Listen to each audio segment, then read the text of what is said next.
बा हमरा खातिर तू हर तूफान से टकरा जानू, हमरा एक आवाज पे दौड़ल बाबरी होके आ जालू। ओ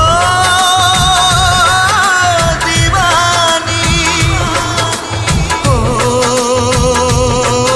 दीवानी, याद बा हमरा खातिर तू हर तूफान से टकरा जानू, हमरा एक आवाज पे दौड़ल बाबरी होके आ जालू।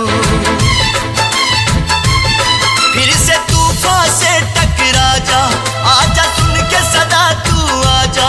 फिर से तूफान से टकरा जा, आजा सुन के सदा तू आजा। नाता प्यार तो हर झूठा इकरार